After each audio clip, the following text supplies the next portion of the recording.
Thank you very much. This is great to be with people I truly feel comfortable with. Please sit down. They'll say, I didn't get a standing ovation because they never sat down. And I say, I got one standing ovation because they never sat down. But I want to thank you all. I have great love for what you do and the way you do it. And when I'm with the police chiefs and I'm with the sheriffs of our country, and these are the big ones, these are the really big ones, I just want to thank you very much. And I thought before I spoke about what we're really here to speak about, I would read something to you. Because you could be a lawyer, or you don't have to be a lawyer. If you were a good student in high school or a bad student in high school, you can understand this. And it's really incredible to me that we have a court case that's going on so long. As you know, in Boston, we won it with a highly respected judge and a very strong opinion. But now we're in an area that, let's just say, they are interpreting things differently than probably 100% of the people in this room. I'd like to almost know, does anybody disagree when I read this? But I'm going to read what's in dispute, what's in question, and you'll see this. It's INA 212F 8 USC 1182F. Suspension of entry or imposition of restrictions by the president. Okay, now, this isn't just me. This is for Obama, for Ronald Reagan, for the president. And this was done, very importantly, for security, something you people know more about than all of us. It was done for the security of our nation, the security of our citizens, so that people come in who aren't going to do us harm. And that's why it was done. And it couldn't have been written any more precisely. It's not like, oh, gee, we wish it were written better. It was written beautifully. So just listen. Here's what it says. This is what they're arguing. Whenever the president finds that the entry of any aliens, okay, the entry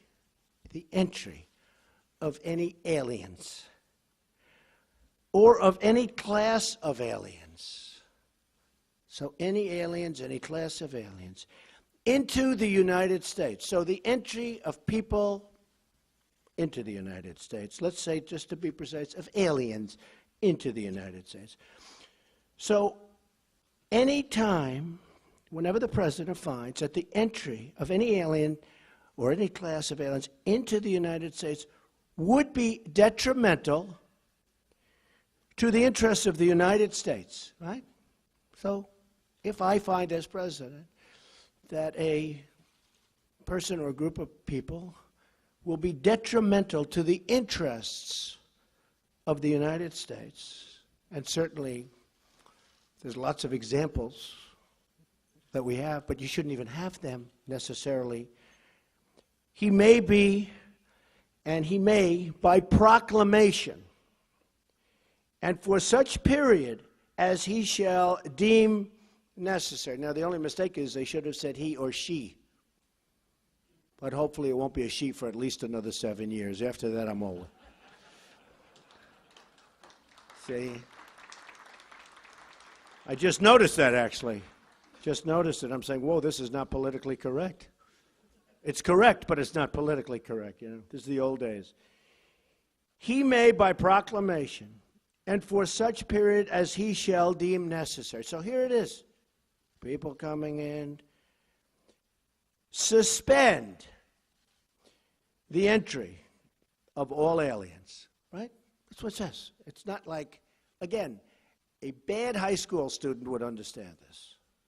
Anybody would understand this. Suspend the entry of all aliens or any class of aliens as immigrants or non-immigrants, or impose on the entry of aliens. Okay, so you can suspend the aliens, right? You can suspend the aliens from coming in. Very strong. Or impose on the entry of aliens any restrictions he may deem to be appropriate. Okay. So you can suspend, you can put restrictions, you can do whatever you want. And this is for the security of the country, which, again, you're the chiefs, you're the sheriffs. You understand this. And I listened to lawyers on both sides last night, and they were talking about things that had just nothing to do with it. I listened to a panel of judges, and I'll comment on that. I will not comment on the statements made by certainly one judge. But I have to be honest that if these judges wanted to, in my opinion, help the court in terms of respect for the court, they do what they should be doing. I mean, it's so sad. They should be, when you read something so simple and so beautifully written and so perfectly written, other than the one statement, of course, having to do with he or she. But when you read something so perfectly written and so clear to anybody, and then you have lawyers, and I watched last night in amazement, and I heard things that I couldn't believe. Things that really had nothing to do with what I just read. And I don't ever want to call a court biased, so I won't call it biased. And we haven't had a decision yet. But courts seem to be so political, and it would be so great for our justice system if they would be able to read a statement and do what's right. And that has to do with the security of our country, which is so important. Right now, we are at risk because of what happened. General Kelly is an extremely talented man and a very good man. Now Secretary Kelly, Homeland Security. We are doing our job. He's a great man. We're doing our job. And one of the reasons you probably heard that we did it so quickly, in fact, I said, let's give a 1-month notice. And then law enforcement, and General Kelly was so great because he said, we totally knew about it. We knew about everything. We do things well. We did things right. But the law enforcement people said to me, oh, you can't give a notice. Because if you give a notice, you're going to be really tough in 1 month from now or in 1 week from now. I suggested a month. Then I said, well, what about a week? They said, no, you can't do that because then people are going to pour in before the toughness goes on. Do you people agree? I mean, you know more about law than anybody, law enforcement. So I wanted to give like a month. Then I said, well, what about a week? They said, well, then you're going to have a whole pile of people, perhaps, with very evil intentions coming in before the restrictions. So there it is, folks. It's as plain as you can have it. I didn't, and I was a good student. I understand things. I comprehend very well, okay? Better than, I think, almost anybody. And I want to tell you, I listened to a bunch of stuff last night on television that was disgraceful. It was disgraceful. Because what I just read to you is what we have. And it just can't be written any plainer or better. And for us to be going through this, and by the way, a highly, highly respected judge in Boston ruled very strongly in our favor. You heard that. In fact, I said to my people, why don't you use the Boston case? And there were reasons why they couldn't use the Boston case. This one came later, various reasons. But use the Boston case. And I won't read that, but there were statements made by that judge who, again, highly respected, that were right on. They were perfect. They were perfect. So I think it's sad. I think it's a sad day. I think our security is at risk today, and it will be at risk until such time as we are entitled and get what we are entitled to as citizens of this country, as chiefs, as sheriffs of this country. We want security. One of the reasons I was elected was because of law and order and security. That's one of the reasons I was elected. Also, jobs and lots of other things. But I think one of the strongest reasons is security. And they're taking away our weapons one by one. That's what they're doing. And you know it, and I know it, and you people have been very unhappy for a long period of time.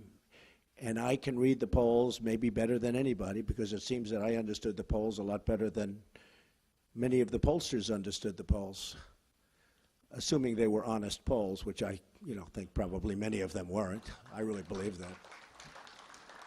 But we need security in our country. We have to allow you folks to do your job. You're great people, great men and women. And we have to allow you to do your job. And we have to give you the weapons that you need. And this is a weapon that you need. And they're trying to take it away from you, maybe because of politics or maybe because of political views. We can't let that happen. So, with that, let's get on to business, right? It's really something. Thank you.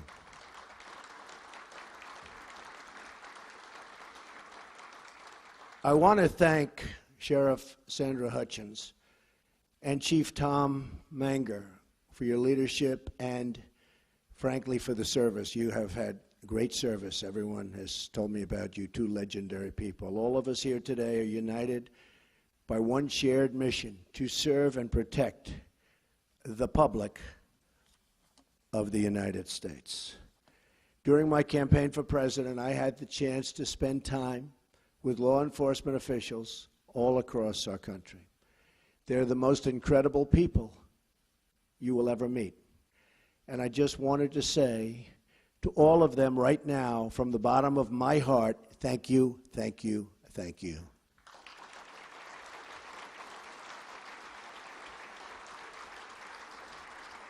Thank you. There are many actions we in the federal government can take to help improve safety in your communities. But I believe that community safety begins with moral leadership. Our police officers, sheriffs, and deputies risk their lives every day, and they're entitled to an administration that has their back.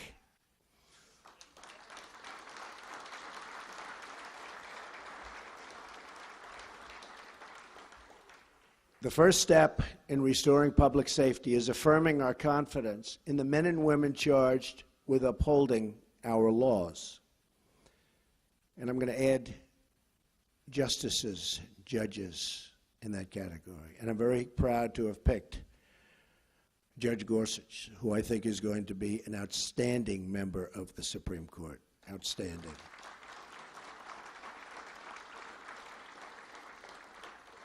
So I'd like to begin my remarks with a declaration issued to all of you and delivered to every member of the law enforcement community all across the United States.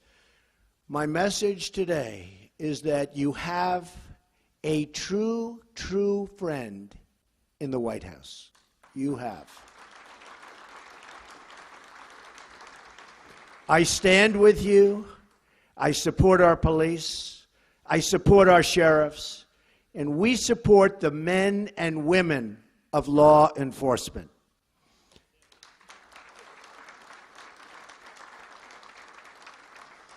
Right now, many communities in America are facing a public safety crisis.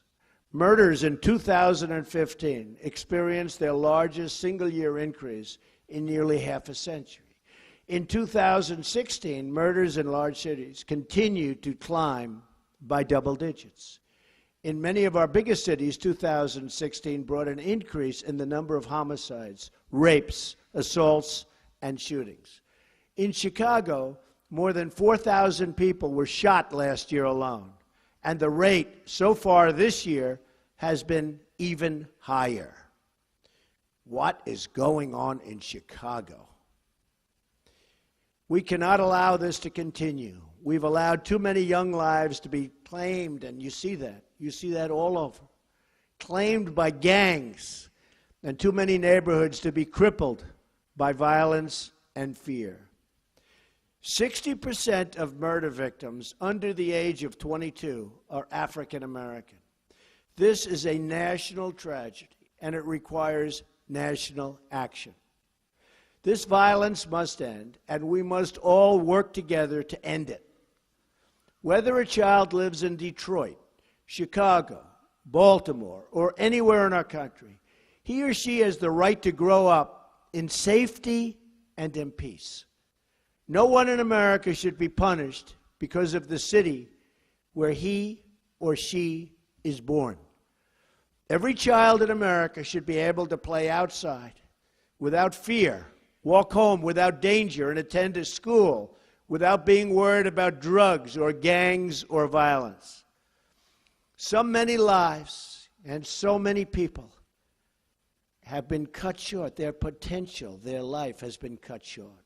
So much potential has been sidelined. And so many dreams have been shattered and broken, totally broken.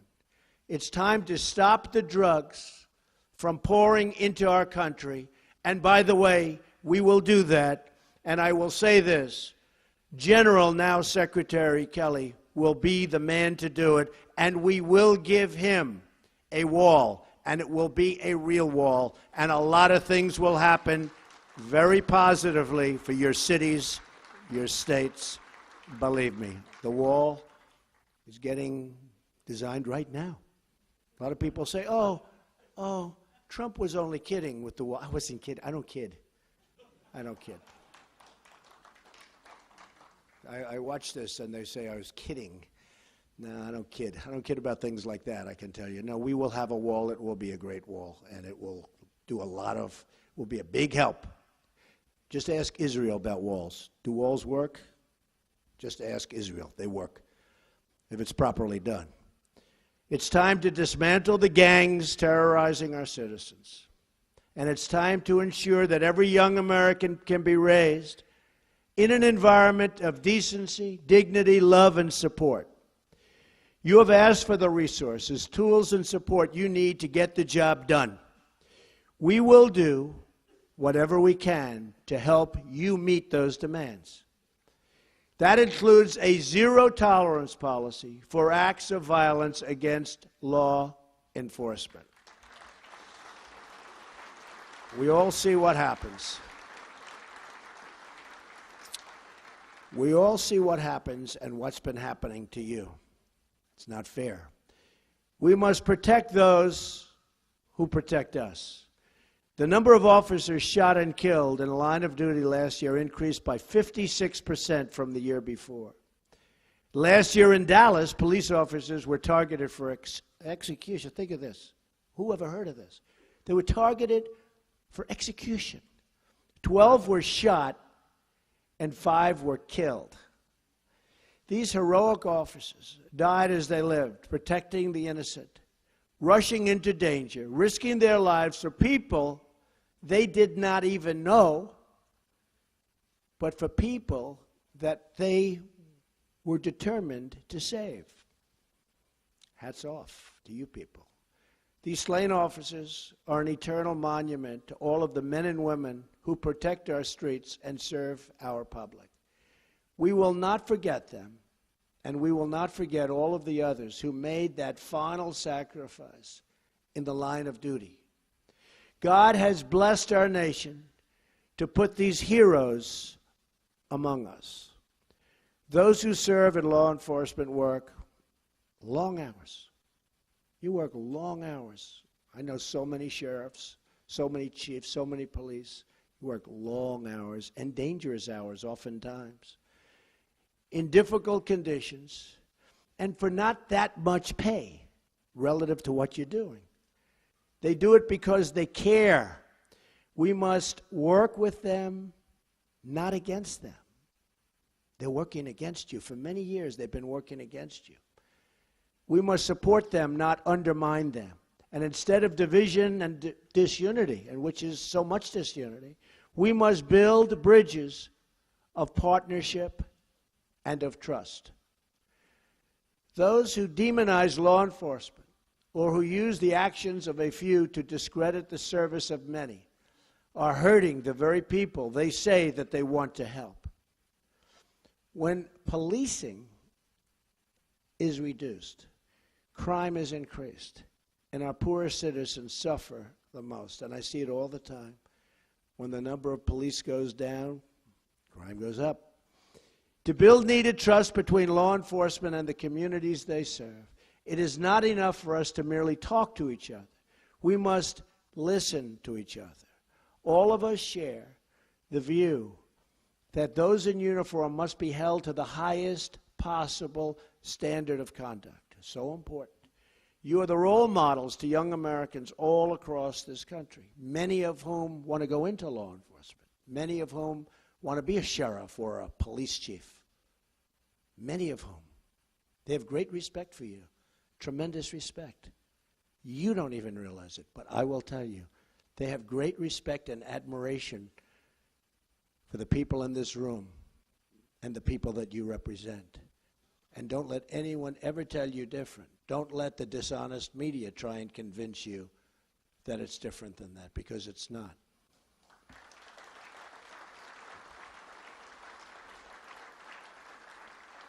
That is why our commitment to law and law enforcement also includes ensuring that we're giving departments the resources they need to train, recruit, and retain talent. As part of our commitment to safe communities, we will also work to address the mental health crisis. Prison should not be a substitute for treatment. We will fight to increase access to life-saving treatment to battle the addiction to drugs, which is afflicting our nation like never, ever before, ever.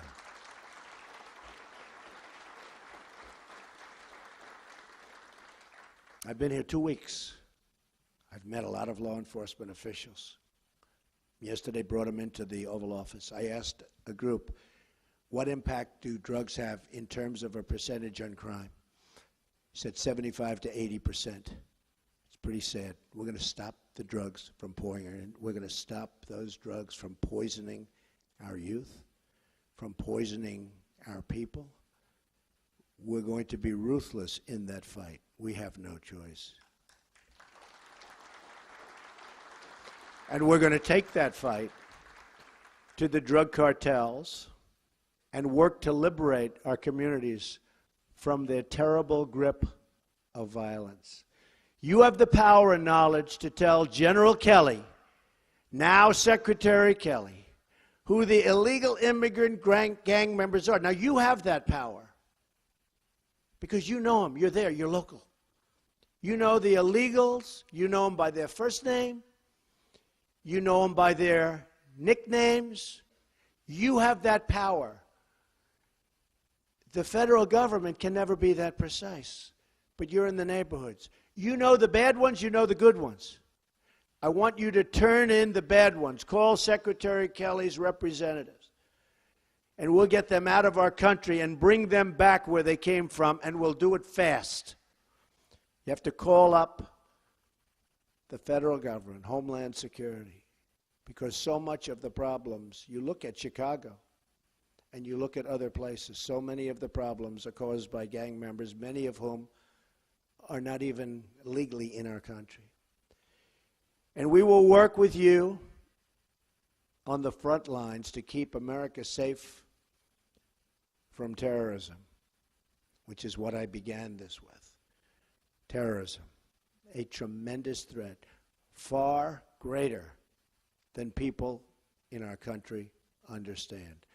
Believe me, I've learned a lot in the last 2 weeks, and terrorism is a far greater threat than the people of our country understand. But we're going to take care of it. We're going to win. We're going to take care of it, folks. Let today be the beginning of a great national partnership. Let today serve as a great call to action. And let this moment represent a new beginning in relations between law enforcement and our communities. I want you to know the American public totally stands with you. I want you to know the American people support you. I want you to know how proud we are, truly proud to know you. We applaud your efforts. We thank you for your service. And we promise that you will always find an open door at the White House, an open invitation to our great cops and sheriffs nationwide. They're great people. You are great people. Thank you. God bless you, and God bless America. Thank you very much. Thank you.